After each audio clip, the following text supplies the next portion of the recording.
हिंदुस्तान के शहंशाह आदेश देंगे तो हर पुतला बोलेगा। हम आदेश देंगे तो पुतला भी बोलेगा। ठीक है, एक पुतला लाया जाए।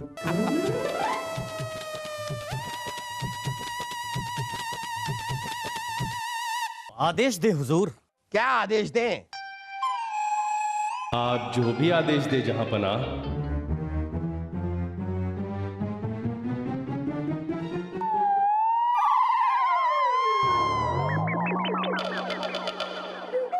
पुतला हमारे आदेश का पालन कर रहा है। हिंदुस्तान के सबसे बड़े शहंशाह का आदेश कौन टाल सकता है? वाह वाह वाह मौलवी साहब, हम आपसे बहुत खुश हैं।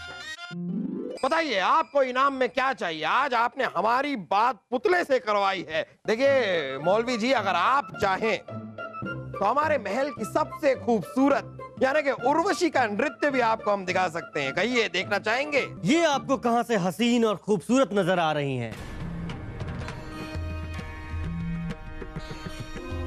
राज नर्तकी, हम आपका अपमान नहीं कर रहे हैं। हम तो बस शहंशाह को बता रहे हैं कि आप जैसी नर्तकी का दीदार तो हर छोटे मोटे महाराजा करते हैं,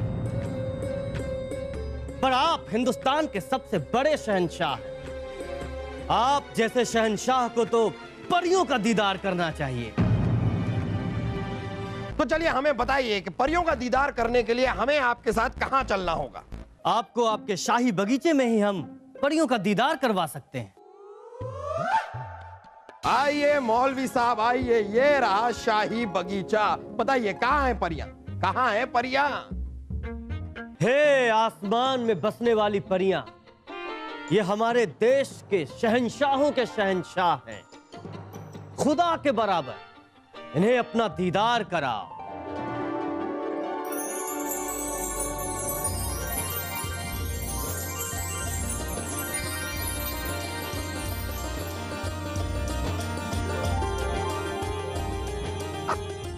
वाह वाह!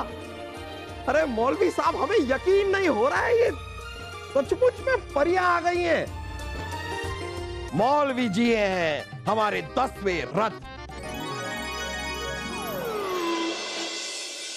मौलवी जी, कल तो आपने चमत्कार पे चमत्कार पे चमत्कार दिखाकर चमत्कार ही कर दिया।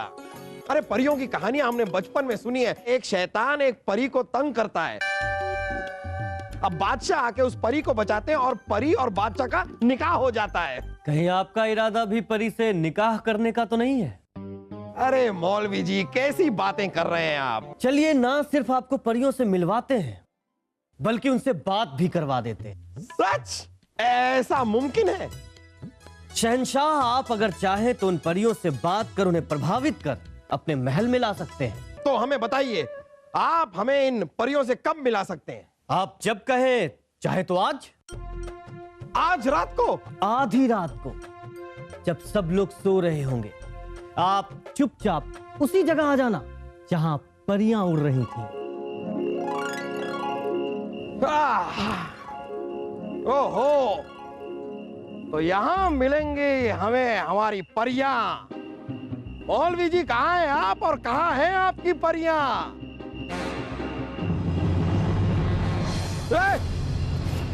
कौन हो तुम लोग? ये आपको जन्नत पहुंचाने आए हैं शहंशाह। मौलवी जी, आप हमें जन्नत पहुंचाने? अरे परियां तो जन्नत में होती है ना, देख क्या रहे हो तुम लोग? पहुंचा दो जन्नत शहंशाह को। सिपाहियों, ले जाओ इनको। लीजिए। अब तुम्हारा खेल खत्म हुआ जादूगर मौलवी। बीरबल, इस जादूगर की कोई गलती नहीं है, इसे माफ कर दो। अरे अब्बा हुजूर, इसने आप पर हमला किया है और आप क्या बात कर रहे हैं? इसे माफ करने की क्या बोल रहे हैं आप? ये हम कुछ नहीं बोल रहे हैं, हमने कुछ बोला ही नहीं। कौन बोला? हम कह रहे हैं ना, इसकी कोई गलती नहीं है, इसे माफ कर दो। और इसने किया ही क्या है? सिर्फ हमारी जान लेने की तो कोशिश की है, इसमें कौन सी नई बात है? माफ कर दिया जाए इसे। ओहो हो, तो इस तरह इन्होंने पुतले से बुलवाया। जी जहांपना, ये था इनका माया जाल। ये बात तो समझ में आई बीरबल, लेकिन ये बात समझ में नहीं आई कि ये आदमी हमें मारना चाहता क्यों था। बताइए। शहंशाह, आप धीरे धीरे पूरे हिंदुस्तान के शहंशाह बनते जा रहे हैं। ये बात हमारे राजा से देखी नहीं जा रही, इसलिए वो आपको धोखे से मरवाने के लिए उन्होंने मुझ जैसे गरीब जादूगर का सहारा लिया। गलत काम का अंजाम बुरा ही होता है। ले जाओ इसे और कैद खाने में डाल दो। चलो, माफी शहंशाह, माफी।